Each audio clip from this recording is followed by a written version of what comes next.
সর্বশেষ আজকে সূরা তওবার একদম শেষ আয়াত। এই আয়াতের একটা খুবই গুরুত্বপূর্ণ ফজিলত আছে। এই আমলটা আমি নিজেও প্রতিদিন করি, আল্লাহর রহমতে এই আমলটা আমি ছাড়ি না। আমার মুসলিম ভাইদেরকে উদারত আহ্বান থাকবে, আপনারা যারা এতদিন আমলটাই করতেন না, এই আমলটা আমার কাছ থেকে শিখে নেবেন। সূরা তওবার একদম শেষ আয়াত, হাসবি আল্লাহু লা ইলাহা ইল্লাহু আলাইহি তাওয়াক্কালতু ওয়া হুয়া রাব্বুল আরশিল আযীম।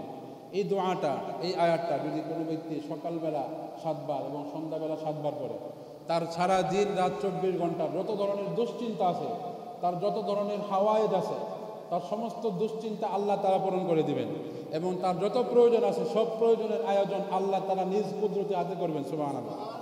এটা আমার কথা না, সুনানে আবু দাউদের 5081 নম্বর হাদিসে এই আয়াতের ফজিলত সম্পর্কে এই কথাগুলো বর্ণনা করা হয়েছে।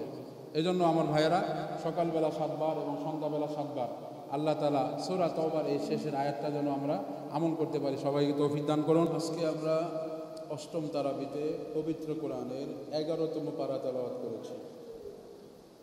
11তম পারায় গতকাল শুরু হওয়া সূরা তওবা এর অবশিষ্ট অংশ এবং সূরাতুল ইউনুস এর পুরোটা এবং শেষ রাকাতে আমি 20তম রাকাতে সূরা হুদের আধা পৃষ্ঠা শুরু করেছি, বাকিটা আগামীকাল হবে ইনশাআল্লাহ। এই সূরাগুলো আজকে আমরা তেলাওয়াত করেছি। আজকের তেলাওয়াতকৃত অংশে গতকাল একটা যুদ্ধের প্রতি ইঙ্গিত দিয়েছিলাম, মনে আছে? তাবুকের যুদ্ধ। খুব ভালো করে বুঝবেন সিচুয়েশনটা। তাবুকের যুদ্ধ আল্লাহ নবীর জীবনে সর্বশেষ যুদ্ধ। তাবুকের যুদ্ধের পরে আল্লাহ নবী আর মাত্র 1 বছর হায়াতে বেঁচে ছিলেন। তাবুকের যুদ্ধ সংগঠিত হয়েছিল 9ম হিজরিতে।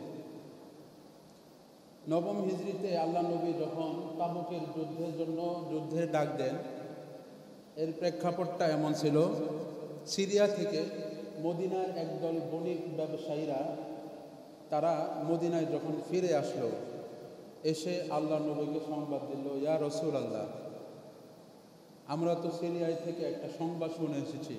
কি সংবাদ? রোমের সম্রাট হিরাক্লিয়াস মুসলমানদের উপর মদিনায় আক্রমণ করার জন্য লক্ষ লক্ষ সৈন্য সামন্ত অলরেডি জমা করে ফেলেছে। এই সংবাদটা যখন বণিক দলের কাছ থেকে আল্লাহ নবী শুনতে পান, সেই সময়টা ছিল অত্যন্ত দুর্বিষহ এবং কঠিন জীবনযাপনের মধ্যে ছিল মুসলমানরা। একদিকে মুসলমানদের আগের বছরের ফসল সব শেষ, নতুন বছরের ফসল উঠলে তারপরে তাদের আবার টাকা পয়সা হাতে হবে। 2 নম্বর বিষয় হলো, নতুন বছরের ফলটা পেকে গেছে, সপ্তাহখানিক সপ্তাহ 10 দিনের মধ্যে এই ফলগুলো পাকবে এবং এগুলো পেরে ফেলতে হবে, না পারলে আবার নষ্ট হয়ে যাবে পরে পরে। 3 নম্বর বিষয়, মদিনা থেকে আল্লাহ নবী যে তাবুকের যুদ্ধের কথা ঘোষণা করলেন, সাহাবায়ে কেরাম জানতেন যে মদিনা থেকে যখন আমরা তাবুকের উদ্দেশ্যে রওনা হব, তাবুক যাইতে কমপক্ষে মিনিমাম 15 দিন সময় লাগবে। তাহলে যাইতে যাইতেই আমাদের গাছের যে ফলগুলো আছে, আমাদের গাছের যে খেজুরগুলো আছে, আমরা যাইতে যাইতেই যুদ্ধ কয়দিন হবে, আবার ফিরে আসবো 15 দিনে, ওগুলো তো বাদই। আমরা ওইখানে গিয়ে পৌঁছতেই আমাদের এই পুরা 1 বছর আমরা মেহনত করে যেই ফলগুলো ফলাইছিলাম, এগুলো ভেস্তে যাবে, সব নষ্ট হয়ে যাবে। 4 নম্বর বিষয় হলো, তাদের মধ্যে অনেকটা নিশ্চয়তা এসে পড়েছিল, যদি তাবুক যুদ্ধে আমরা যাই, আমরা আমাদের এই বছরের ফসল ঘরে তুলতে পারবো না, আর যদি ঘরে তুলতে না পারি, আগামী বছর মদিনার মধ্যে একটা কঠিন দুর্ভিক্ষ দেখা যাবে। এইরকম কঠিন পরিস্থিতিতে আল্লাহ নবী সাল্লাল্লাহু আলাইহি ওয়াসাল্লাম যুদ্ধের দামামা বাজাইলেন, তাবুক যুদ্ধের ঘোষণা দিলেন, সাহাবায়ে কেরামকে প্রস্তুতি নেওয়ার জন্য বললেন। আল্লাহ নবী তার সশরীরে 20টারও উপরে যুদ্ধে অংশগ্রহণ করেছেন। এর মধ্যে যত যুদ্ধে আল্লাহ নবী অংশগ্রহণ করেছেন, কোনো যুদ্ধের মধ্যেই আল্লাহ নবী যুদ্ধের আগে কখনো বলেন নাই যে আমরা অমুক শহরের অমুক অঞ্চলের কাফের বা মুশরিকদের উপর আক্রমণ করতে যাবো, এটা কখনো বলেন নাই। কারণ আল্লাহ নবী জানতেন, তার সমরবিদ্যা ছিল, তিনি জানতেন যে আমাদের মধ্যেও মুনাফিক আছে, গোয়েন্দা চক্র আছে, গোয়েন্দারা এই তথ্যগুলো কাফেরদের কাছে শেয়ার করবে, তখন আমাদের ক্ষতি হবে। এই জন্য আল্লাহ নবীর চিরাচরিত অভ্যাস ছিল, তিনি যেহেতু কমান্ডার ইন চিফ ছিলেন যুদ্ধক্ষেত্রে, রণক্ষেত্রে, আল্লাহ নবীর চিরাচরিত অভ্যাস ছিল, আল্লাহ নবী কখনোই কোন জাতির উপর আক্রমণ করার জন্য যুদ্ধে যাচ্ছেন এটা কখনো শেয়ার করতেন না সাহাবীদের সাথে। 2 নম্বর, কোন জায়গায় যাবেন আল্লাহ নবী, কোন ময়দানে যাবেন, বদরের প্রান্তরে নাকি উহুদের প্রান্তরে, কোথায় যাবেন, এগুলো কখনো বলতেন না। বের হও আল্লাহ নবীর মাথায় থাকতো, তার মনে মনে থাকতো, ওইভাবে তিনি এটা করতেন। কিন্তু এই একমাত্র তাবুকের যুদ্ধ এমন ছিল, এই যুদ্ধে আল্লাহ নবী কাদের বিরুদ্ধে লড়াই করবে? রোমের সম্রাট হিরাক্লিয়াস এর সৈন্যবাহিনীর বিরুদ্ধে লড়াই করবে, এই কথাটাও ওপেন করে দেয়। 2 নম্বর বিষয়, আল্লাহ নবী কোন ময়দানে গিয়ে অবস্থান করবে, তাবুক নামক স্থানে যে তিনি অবস্থান করবে, এই বিষয়টিও সাহাবীদের মাঝে একদম খোলাখুলি বলে দেয়, যাতে করে সাহাবায়ে কেরাম একদম সুন্দরভাবে এর জন্য প্রস্তুতি গ্রহণ করতে পারে। সাহাবায়ে কেরাম প্রস্তুতি শুরু করলেন। মুসলমানদের মধ্যে এমনি অনেক অভাব, এই অভাবের মধ্যে আল্লাহ নবী সাল্লাল্লাহু আলাইহি সাল্লাম আদেশ করলেন, ও আমার সাহাবায়ে কেরাম, তোমরা তো জানোই মুসলমানদের এখন কী অভাব চলতেছে। সুতরাং মুসলমানদের এই অভাবের সময় যেহেতু যুদ্ধ করতে হচ্ছে, তোমরা যে যা পারো আল্লাহ রাস্তায় দান করো। সুবহানাল্লাহ। এই দানের কথা আল্লাহ নবী যখন উদ্বুদ্ধ করলেন, তখন আল্লাহ নবীর বিশিষ্ট সাহাবী, ইসলামের প্রথম খলিফা হযরত আবু বকর সিদ্দিক রাদিয়াল্লাহু আনহু, তার ঘরের মধ্যে যত সম্পদ ছিল সমস্ত সম্পদ আল্লাহ নবীর পায়ের কাছে এনে ছেড়ে দিলেন। সুবহানাল্লাহ। আল্লাহ নবী জিজ্ঞাসা করলেন, আবু বকর, তুমি তোমার বাড়িতে কি রেখে এসেছো? কোন সম্পদ আমার জন্য নিয়ে আসছো, আর কোন সম্পদটা বাড়িতে রেখে আসছো? হযরত আবু বকর সিদ্দিক বললেন, ইয়া রাসূলুল্লাহ, আমি আমার ঘরের মধ্যে আল্লাহ এবং আল্লাহর রাসূলকে রেখে এসেছি। এই 2 জন ছাড়া আমার সম্পদ, সহায় সম্পদ যা কিছু ছিল সব আমি আপনার জন্য কোরবান করে দিলাম। সুবহানাল্লাহ। হযরত ওমর ইবনুল খাত্তাব, তিনি সবসময় হযরত আবু বকরের সাথে পাল্লা দেওয়ার চেষ্টা করতেন। আবু বকর যতটুকু আমল করছে তার থেকে বেশি করার চেষ্টা করতেন। হযরত ওমর বাড়িতে যাওয়ার সময় চিন্তা করতেছেন, আবু বকরের থেকে আজকে আমার বিজয় লাভ করতে হবে। সবসময় তো আবু বকর জিতে যায়, এবার আমার জিততে হবে। এই কথা ভেবে হযরত ওমর তার সমস্ত সহায় সম্পত্তি অর্ধাঅর্ধি ভাগ করে, 1 ভাগ ঘরের বাড়ির ভিতর রেখে আর আরেক ভাগ তিনি আল্লাহ রাসূলের জন্য যুদ্ধের জন্য নিয়ে এসেছেন। তিনি মনে করছেন আবু বকর আরও কম আনবে, কিন্তু হযরত ওমর ইবনুল খাত্তাব এসে দেখে যে না, আজকেও তিনি আবু বকরের কাছে হেরে গেছেন। এরপরে হযরত ওসমান যিন নূরাইন, আল্লাহ নবীর 2 মেয়ের জামাতা, তিনি দান করলেন। তিনি 900 উট, 100 ঘোড়া সহ 10,000 সৈন্যের ভরণ পোষণ, এই সফরে চলাকালীন যা কিছু প্রয়োজন হয় এই সব কিছুর দায়িত্ব নিলেন হযরত ওসমান। এই যে 3 জন সাহাবী দান করলেন, শুধু এরাই না, অন্যান্য আরও সাহাবী যার সামর্থ্য অনুযায়ী দান করলেন। এই 3 জন সাহাবীর মধ্যে সবচাইতে কম পরিমাণে, সবচেয়ে কম দান করেছেন হযরত আবু বকর সিদ্দিক, একদম কম। হযরত ওমর অর্ধেক সম্পদ যেটা, হযরত আবু বকর সিদ্দিকের ফুল সম্পদ মিলেও এতটুকু হয় না। বুঝতে পেরেছেন? হযরত ওসমান যা দান করেছে তার 10 ভাগের 1 ভাগও হয় না আবু বকরেরটা। এরপরও আল্লাহর কাছে এবং আল্লাহ নবীর কাছে হযরত আবু বকরের দামটাই বেশি মর্যাদাবান হয়েছে, এবং আমরা এটাকেই বেশি মর্যাদা করে তুলে ধরি। ঐতিহাসিক কোনো এটাই করেছেন ইতিহাসের কিতাবে। এটা কেন? কারণ যার যতটুকু সম্পদ আছে সে তার ওই সম্পদ থেকে কতটুকু পার্সেন্টেজ হিসেবে দান করলো, এটা আসলে ধর্তব্য হবে, ঠিক না? হযরত ওমর তখনই আবু বকরের সমান হইতো যখন তিনিও তার পুরো সম্পদটা দিয়ে দিতেন, ঠিক না? যদিও তিনি যে সম্পদটা দিয়েছেন সেটা আবু বকর থেকে অনেক বেশি, কিন্তু আবু বকর ওই যে সব নিয়ে আসছে, ওমর তো আর সব আনে নাই। এই দিক দিয়ে তারা পিছিয়ে গেছে। কথা বুঝতে পেরেছেন? যাই হোক, এই যুদ্ধে আল্লাহ নবী সাল্লাল্লাহু আলাইহি সাল্লাম যতগুলো যুদ্ধে অংশগ্রহণ করেছিলেন সর্বোচ্চ সংখ্যা ছিল 10 থেকে 12,000। গতকাল বলেছিলাম ফতহে মক্কায় 10-12,000 ছিল। গতকাল হুনাইনের যুদ্ধের কাহিনী শুনেছি, সেখানেও 10-12,000 সৈন্য ছিল। কিন্তু এই প্রথম মুসলমানদের এত বিশাল জমায়েত হয়। মুসলমানরা তাবুক যুদ্ধের জন্য 30,000 সৈন্য সামন্ত জমা হয়ে তাবুকের উদ্দেশ্যে রওনা হয়। সুবহানাল্লাহ। আল্লাহ নবী রওনা হলেন। 15 দিন যাবৎ রাস্তা দিয়ে চলতে চলতে, মরুভূমির এলাকায় চলতে চলতে গেলেন। সাহাবায়ে কেরাম মদিনা থেকে যে পানি এবং খাবারগুলো নিয়ে গেছিলেন এগুলো কয়েকদিন যাইতে যেতেই শেষ। এরপরে যখন পানির একদম শূন্যতা, পানি শেষ, সাহাবায়ে কেরাম সবাই যখন হাহাকারে ভুগতেছে, তৃষ্ণায় যখন কাতর হয়ে আছে, আল্লাহ নবীর কাছে আসলেন সাহাবাদের বিজ্ঞ লোকেরা। এসে বললেন, ইয়া রাসূলুল্লাহ, আপনি তো আল্লাহর নবী, আপনি তো আল্লাহর কাছে 2 হাত তুলে দোয়া চান না? এই মরুর বুকে তো কখনো বৃষ্টির কোনো সম্ভাবনাই দেখতেছি না। এখন যদি বৃষ্টি না আসে, পানির ব্যবস্থা না হয়, তাহলে আমরা মারা যাব। আল্লাহ নবীর সাথে সাথে আল্লাহর কাছে হাত তুলে দোয়া করলেন। দোয়া শেষ হইতে দেরি আল্লাহর আরশের থেকে আল্লাহ তাআলা আসমান থেকে রহমতের বৃষ্টি পাঠাইতে দেরি করেন নাই। রহমতের বৃষ্টি আসলো, সবাই খাইলেন। খাওয়ার পরে সবাই যার যার যে পানির পাত্র ছিল ওই পানির পাত্রগুলো টইটুম্বুর করে ভরে নিলেন। এবং শুধু পানির ব্যবস্থা তো হইল, কিন্তু খাবারের ব্যবস্থা তো আর হইল না। খাবার জানিয়েছিলেন সব শেষ। রাস্তার মধ্যে তারা গাছের পাতা, বিভিন্ন পাতা চাবায়া চাবায়া তারা খায়া দিনাতিপাত করেছে। যাই হোক, কিন্তু তাবুকের যুদ্ধে, তাবুকের ময়দানে যখন উপস্থিত হলেন 30,000 সৈন্য নিয়ে, তখন আল্লাহ নবী শুনতে পারলেন যে হেরাক্লিয়াস, রোম সম্রাট হেরাক্লিয়াস, সে তার সৈন্য সামন্ত নিয়ে পলায়ন করছে। তার সৈন্যরা শুনতে পারছে যে আমরা যদিও 2-2.5 লাখ হয়ে সংখ্যায়, মুসলমানরা যদিও মাত্র 30,000, কিন্তু এরা একজন আমাদের 20 জনের জন্য যথেষ্ট হয়ে যাবে। সুতরাং ওরা আসে যুদ্ধের ময়দানে মরার জন্য, আমরা যুদ্ধের ময়দানে আসি বাঁচার জন্য, মুসলমানরা যুদ্ধের ময়দানে অবতীর্ণ হয় শহীদ হওয়ার জন্য। সুতরাং এই জাতির সাথে কখনো বিজয় লাভ করা যাবে না। এই কথা শুনে তারা আগে বলেছে।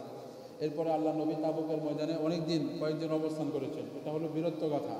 ওই আগের কালের নিয়ম ছিল যে কেউ পলায়ন করে নাই, সে তার সাহসিকতা প্রদর্শন করতেছে, এটা বোঝানোর জন্য যুদ্ধের ময়দানে, যুদ্ধ শেষ হওয়ার পরও, এখানে তো যুদ্ধ লাগেই নাই, যে সমস্ত ময়দানে যুদ্ধ লাগতো ওইখানেও যুদ্ধ শেষ হওয়ার পরে বীরত্ব প্রকাশের জন্য, যে আমরা বিজয়ী এবং আমরাই যে বীর, এটা প্রকাশের জন্য কয়েকদিন যুদ্ধের ময়দানে অবস্থান করতেন। এই জন্য আল্লাহ নবী যদিও তাদেরকে শত্রুদের মোকাবেলায় দেখা করতে পারেন নাই, এরপরেও তিনি এখানে কয়েকদিন অবস্থান করেছেন। আল্লাহ নবী মদিনায় ফিরে আসলেন। আল্লাহ নবীর সাহাবায়ে কেরাম যদিও সবাই এখানে অংশগ্রহণ করেছে, মুনাফিকরা এই যুদ্ধের থেকে অংশগ্রহণ থেকে পিছিয়ে আছিল। তবে আল্লাহ নবীর সাহাবীদের মধ্যে থেকে 3 জন মুখলিস একনিষ্ঠ সাহাবী, যারা আসলেই সাহাবী ছিল, এর মধ্যে একজন ছিল হযরত কাব ইবনে মালিক, 2 নম্বর হিলাল ইবনে রবিয়া, 3 নম্বর মুররা।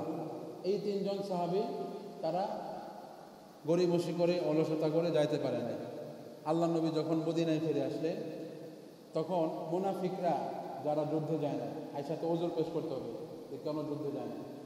আল্লাহ নবী মসজিদে নববীতে বসা, একজন মুনাফিক আয়েশা মিথ্যা বলতেছে যে ইয়া রাসূলুল্লাহ, আমার তো এই সমস্যা ছিল, আমার তো বাহন ছিল না, আমার তো ঘরে মা অসুস্থ, মার খেদমতের জন্য যায় না।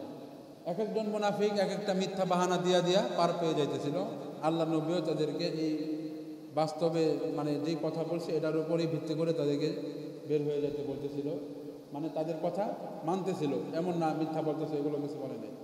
কিন্তু হযরত কাব ইবনে মালিক যখন আসলো, তিনি কোনো ওজর পেশ করলেন না, তিনি মিথ্যা কোনো বাহানা পেশ করলেন না। আল্লাহ নবী জিজ্ঞাসা করলেন, তুমি তাবুকের যুদ্ধে কেন বের হও নাই? আল্লাহ নবী, আমার অসুস্থতাও ছিল না, আমার বাড়িতে আমার কোনো প্রয়োজন ছিল না, আমার কোনো বৃদ্ধ মা বাবা ছিল না যার খেদমতের প্রয়োজন, আমি আপনার কাছে মিথ্যা বলবো না, আমি আসলে যাব না এইটা ভেবে একবার 1 পা আগাই 2 পা পিছাই, গরিবসি করে, অলসতা করে, ইয়া রাসূলুল্লাহ আমি বের হতে পারি না। তখন আল্লাহ নবী বলেন, আচ্ছা ঠিক আছে, তুমি মসজিদ থেকে বের হয়ে যাও, তোমার ব্যাপারে আমি কিছু বলবো না, তোমার ব্যাপারে আল্লাহ তাআলা যেটা ফয়সালা করে আমিও সেই ফয়সালাই গ্রহণ করব। তো যাওয়ার পরে তিনি যখন মসজিদ থেকে বের হয়ে গেলেন, আল্লাহ তাআলার হুকুম আয়েশা বলল, আল্লাহ তাআলার হুকুম অনুযায়ী আল্লাহ নবী সাল্লাল্লাহু আলাইহি ওয়াসাল্লাম সমস্ত সাহাবীদের উপর ফরমান জারি করলেন। এই যে এই 3 জন সাহাবী, কাব ইবনে মালিক, হেলাল ইবনে রবিয়া, আর একটা হলো মুররা, এই 3 জন সাহাবীর কারো সাথেই তোমরা কোনো কথা বলতে পারবে না, কোনো সালাম বিনিময় করতে পারবে না, কোনো লেনদেন করতে পারবে না, কিচ্ছু না, একদম সব কিছু টোটাল বন্ধ। এইভাবে চলতে লাগলো।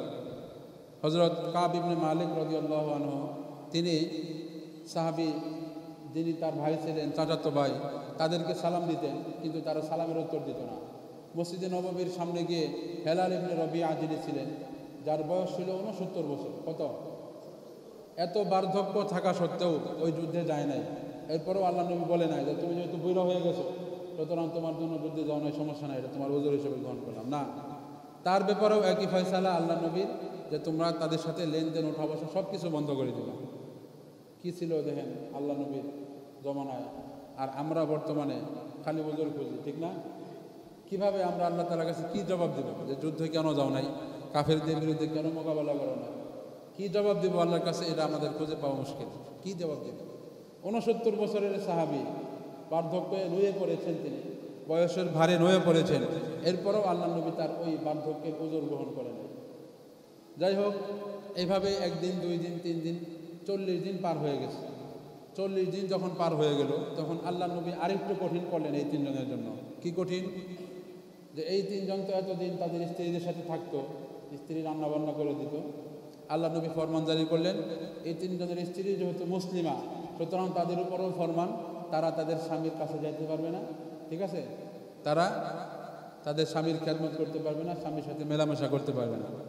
তখন হেলাল ইবনে রবিআ, তিনি তো অনেক বার্ধক্যে উপনীত হয়েছিলেন, তার স্ত্রী এসে বলল, ইয়া রাসূলুল্লাহ, আমার স্বামী তো অনেক বৃদ্ধ এবং বার্ধক্যে উপনীত হয়ে গেছে, আমি তার কাছে যদি না যাই, এমনি তার রান্না বান্নার কাজে সহযোগিতা যদি করি, তাহলে সমস্যা আছে? আল্লাহ নবী তখন তাকে শুধু রান্না বান্নার অনুমতি দিলেন, কিন্তু তার কাছেও যাওয়া যাবে না, তার সাথে থাকাও যাবে না, এই মর্মে তাকে ওয়াদা নিলেন। এভাবে 40 দিন, 45 দিন, 50 দিন যখন পার হলো, তখন আল্লাহ রাব্বুল আলামিন তাদের তওবা কবুল করলেন।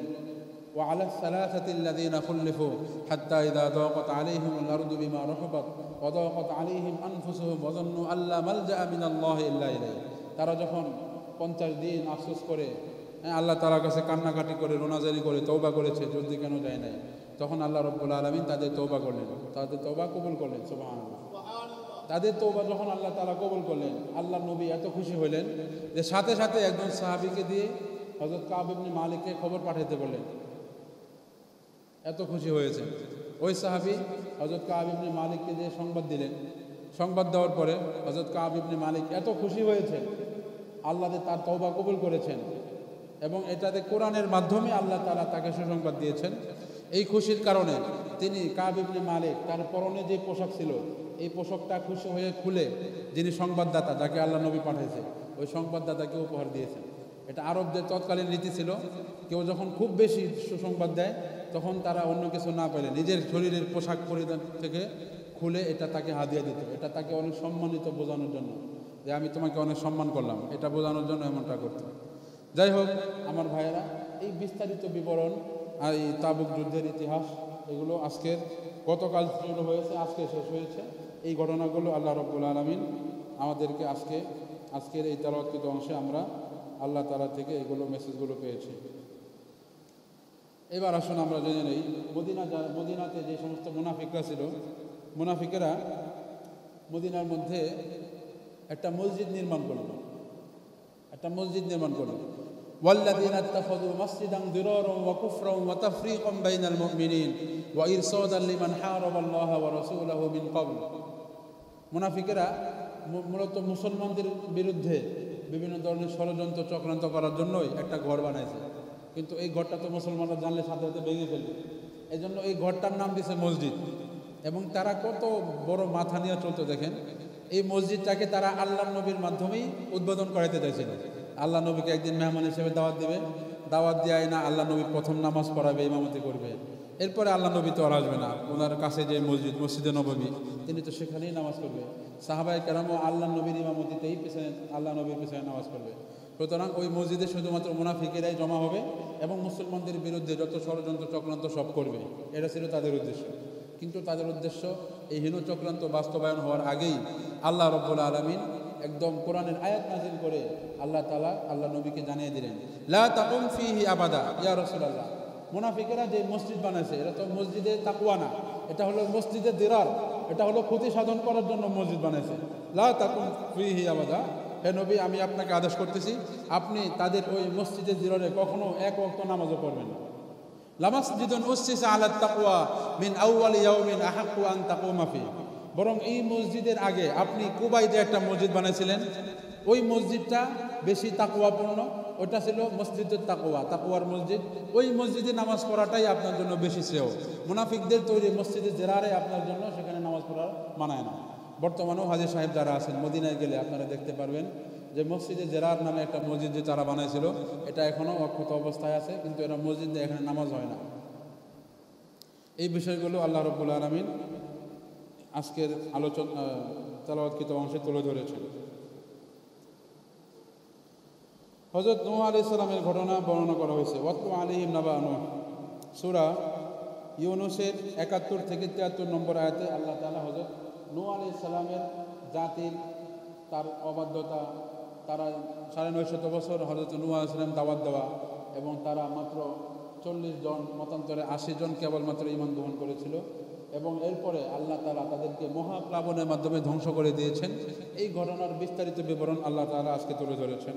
এরপরে মূসা এবং হারুন আলাইহিস সালাম, তারা দুইজন ভাই ছিলেন, আপন ভাই, দুজনই নবী।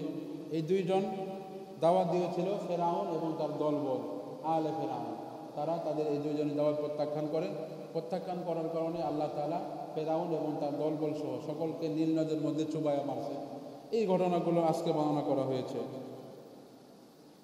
ইউনুস আলাইহিস সালামের কওম এর একটা ব্যতিক্রমী একটা বিষয়। কি ঘটনা? আল্লাহ তাআলার চিরাচরিত অভ্যাস হলো কোনো ব্যক্তির যখন একদম মৃত্যুর আলামত যখন প্রকাশ হয়ে যায় তখন থেকে তার তওবা কবুল হয় না। কোনো জাতি যখন আকাশে দেখা যায় তাদের উপর শাস্তি অবতীর্ণ হইতেছে, তখন যদি ওই জাতি তওবা করে এই শাস্তি থেকে বাঁচার জন্য, আল্লাহ তাআলার চিরাচরিত অভ্যাস হলো তাদেরকে ওই শাস্তি থেকে বাঁচান না, ওই পুরো জাতিকে সমূলে আল্লাহ তাআলা ধ্বংস করে দেন। এবং কোনো ব্যক্তি যদি যখন মৃত্যুর গড়গড়ায় পৌঁছে যায়, একদম মৃত্যুর করে ঢলে পড়েছে, মরে যাবে, এখন নিশ্চিত বুঝা ফেলেছে, এরপরে তওবা করলেও আল্লাহ তাআলা তার তওবা কবুল করে না। এটা আল্লাহ তাআলার চিরাচরিত অভ্যাস। কিন্তু আল্লাহ তাআলা হযরত ইউনুস আলাইহিস সালাম, যিনি মাছের পেটে গিয়েছিলেন, এই ঘটনার সামনে কয়েকদিন পরে আসতেছে বিস্তারিত, তো ওনার সম্প্রদায়ের সাথে আল্লাহ তাআলা ব্যতিক্রম এই কাজটা করেছেন যে ওনার সম্প্রদায়, হযরত ইউনুস আলাইহিস সালামের সম্প্রদায়, হযরত ইউনুস আলাইহিস সালামের দাওয়াত গ্রহণ না করার কারণে হযরত ইউনুস কিন্তু আগেই তার এলাকা ছাইরা চলে গেছিল, যার কারণে আল্লাহ তাআলা তার উপর রাগান্বিত হয়েছিল এবং তাকে পরবর্তীতে ওই নৌকা থেকে সমুদ্রে ফেলে দেওয়া হয়েছিল। ইতিহাস আপনারা জানেন। তো ইউনুস আলাইহিস সালাম ঠিকই আযাবের ভয়ে চলে গেছে। এরপরে তাদের উপর যখন আযাব আসতেছিল আকাশ থেকে, তারা যখন আকাশে আযাব দেখলো, সাথে সাথে তারা সবাই মিলে তওবা করলো, আল্লাহর কাছে মাফ চাইলো। ব্যতিক্রমী এই একটা সম্প্রদায়ের সাথে আল্লাহ তাআলা তার এই চিরাচরিত অভ্যাসের পরিপন্থী কাজ করেছেন যে তারা আযাব দেখার পরেও আল্লাহর কাছে মাফ চাইছে এবং আল্লাহ তাআলা তাদেরকে মাফ করেছে। এই বিষয়টা আল্লাহ তাআলা আজকে পবিত্র কোরআনে এই সূরা ইউনুসের একদম শেষের দিকে তুলে ধরেছেন, যেটা 19 নম্বর রাকাতে আমি তেলাওয়াত করেছি।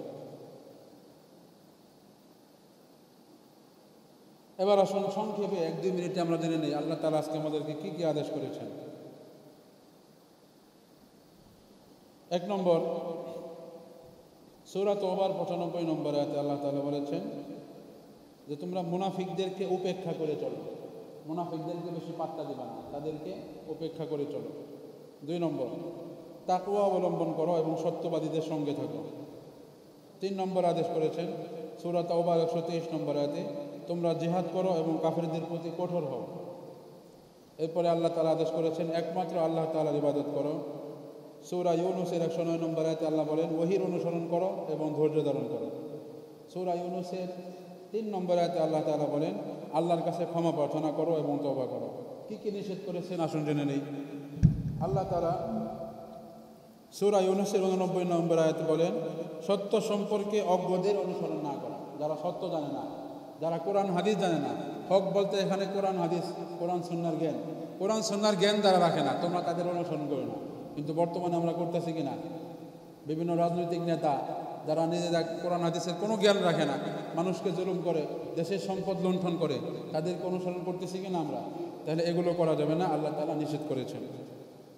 2 নম্বর, সূরা ইউনুসের 94 নম্বর আয়াতে আল্লাহ বলেন ওহীর বিষয়ে সন্দেহকারীদের অন্তর্ভুক্ত তোমরা হয়ো না।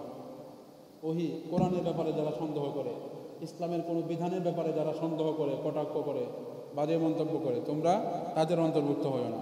সূরা ইউনুসের 95 নম্বর আয়াতে আল্লাহ বলেন আল্লাহর আয়াত অস্বীকারীদের অন্তর্ভুক্ত হয়ো না। কোনো একটা আয়াত অস্বীকার করেছে, যেমন আমাদের বর্তমান সমাজে অনেক ফেরকা আছে যারা মুসলমান নামধারী কিন্তু 1-2টা আয়াত অস্বীকার করেছে। যেমন নিজেদেরকে মুসলমান দাবি করে আহমদিয়া কাদিয়ানি যারা, তারা ওয়াখাতামান নাবিয়্যিন সব কিছুই মানে, আল্লাহ নবীকে শেষ নবী মানে না। একটা আয়াত না, শুধু একটা আয়াতের একটা শব্দ খাতাম, এই শব্দ না মানার কারণে তারা কাফের। সুতরাং তাদেরকে অনুসরণ করা যাবে না। এই বিষয়গুলো এখানে আল্লাহ তাআলা আমাদেরকে নিষেধ করতেছেন। সূরা ইউনুসের 105 নম্বর আয়াতে আল্লাহ বলেন মুশরিকদের অন্তর্ভুক্ত হইও না। সূরা ইউনুসের 106 নম্বর আয়াতে বলেন আল্লাহ ছাড়া অন্য কাউকে তোমরা ইবাদত করো না। এই বিষয়গুলো বর্ণনা করেছেন আল্লাহ তাআলা। আজকে আল্লাহ তাআলা 12তম রাকাতে তেলাওয়াত করেছি আমি। আল্লাহ তাআলা একটা ওপেন চ্যালেঞ্জ ছুড়ে দিয়েছেন মানব জাতির সামনে, যে তোমরা যে বলো এই কোরআনে ভুল আছে বা এই কোরআন সত্য না, এই কোরআনের ব্যাপারে তোমরা সন্দেহ করো। তোমরা যদি এই কোরআন সত্য হওয়ার ব্যাপারে সন্দেহ থাকে, তাহলে এই কোরআনের মতো একটা কোরআন না, এই কোরআনের ছোট্ট একটা সূরার মতো একটা সূরা তোমরা বানায় দেখাও। যদি বানাইতে পারো তাহলে প্রমাণিত হবে যে আমার কোরআন মিথ্যা। আজকে পর্যন্ত পারে নাই, কিয়ামত পর্যন্ত কোনো ব্যক্তি এটা পারবে না। ঠিক আছে না? আল্লাহ তাআলা এই ওপেন চ্যালেঞ্জ আমাদেরকে ছড়িয়ে দিয়েছেন। আল্লাহ তাআলা আজকে সূরা তওবা 4র্থ রাকাতে তেলাওয়াত করা হয়েছে। সূরা তওবার শেষের দিকে একদম সুসংবাদপ্রাপ্ত ঈমানদারদের 9টি গুণ উল্লেখ করেছে। কয়টা গুণ মনে করেন, মনে রাখেন সবাই। 1 নম্বর, সুসংবাদপ্রাপ্ত ঈমানদারের 1 নম্বর গুণ হলো সে তওবাকারী হবে। 2 নম্বর, সে ইবাদতকারী হবে। 3 নম্বর, সে আল্লাহর প্রশংসাকারী হবে। 4 নম্বর, সে সিয়াম সাধনাকারী হবে।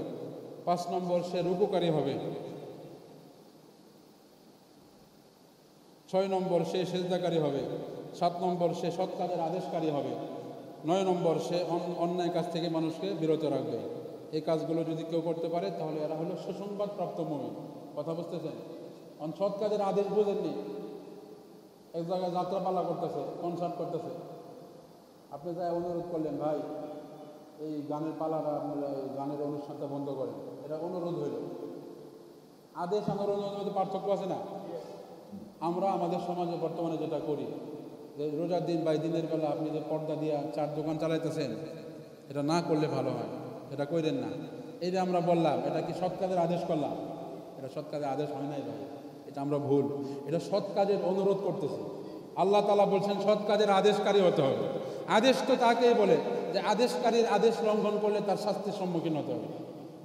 যখন তার 4 দোকান বন্ধ করার কথা বলা হয়েছে, আদেশ করা হয়েছে সমাজের পক্ষ থেকে, সমাজপতির পক্ষ থেকে যখন বলা হয়েছে, তখন এই আদেশ অমান্য করলে তার পিঠের চামড়া তুলে ফেলা হবে, তখন যায় সেটা আদেশ। বুঝেন নাই? কিন্তু আমরা যেটা করি সেটা হলো অনুরোধ পর্যায়ে থাকে, এটা আদেশ বলা হয় না। বুঝতেছেন? এই জন্য আদেশ আর নিষেধের মধ্যে পার্থক্য বুঝতে হবে আমাদের। সর্বশেষ আজকে সূরা তওবার একদম শেষ আয়াত। এই আয়াতের একটা খুবই গুরুত্বপূর্ণ ফজিলত আছে। এই আমলটা আমি নিজেও প্রতিদিন করি আল্লাহর রহমতে, এই আমলটা আমি ছাড়ি না। আমার মুসলিম ভাইদেরকে ওদার আহ্বান থাকবে, আপনারা যারা এতদিন আমলটা করতেন না, এই আমলটা আমার কাছ থেকে শিখে নেবেন। সূরা তওবার একদম শেষ আয়াত, হাসবিয়াল্লাহু লা ইলাহা ইল্লাহু আলাইহি তাওয়াক্কালতু ওয়া হুয়া রাব্বুল আরশিল আযীম।